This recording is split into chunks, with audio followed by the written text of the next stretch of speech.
মাদারীপুর রাজরে বিশ্ব হাত ধোয়া দিবস 2025 উপলক্ষে বর্ণাঢ্য র্যালি ও হাত ধোয়া প্রদর্শনী অনুষ্ঠিত হয়েছে। মাদারীপুর থেকে স্টাফ রিপোর্টার মোহাম্মদ মহিউদ্দিন চৌধুরী হীরার পাঠানো ভিডিও চিত্রে বিস্তারিত।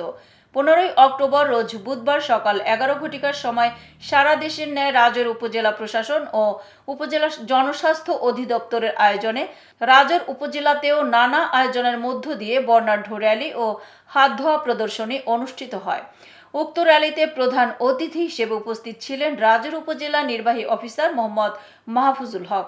আরও উপস্থিত ছিলেন রাজর উপজেলা জনস্বাস্থ্য উপপ্রকৌশলী মোহাম্মদ মিলন ফকির, উপজেলা প্রকল্প বাস্তবায়ন কর্মকর্তা মোহাম্মদ মিরান হোসেন, উপজেলা মাধ্যমিক শিক্ষা অফিসার মোহাম্মদ ফজলুল হক, উপজেলা যুব উন্নয়ন কর্মকর্তা মোহাম্মদ খায়রুল আলম, উপজেলা বিআরডিবি কর্মকর্তা সাগর সাহা, রাজর মডেল প্রাথমিক বিদ্যালয়ের সহকারী শিক্ষক মোহাম্মদ মিরাজুল ইসলাম, রাজর প্রেস ক্লাবের সভাপতি কাজী নজরুল ইসলাম।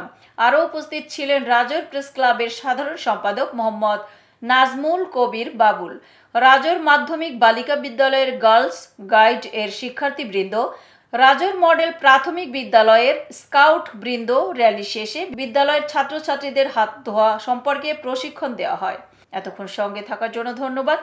i1 টিভি নিয়মিত আপডেট পেতে ভিজিট করুন আমাদের ওয়েবসাইট, ফেসবুক, ইনস্টাগ্রাম ও ইউটিউব চ্যানেলে।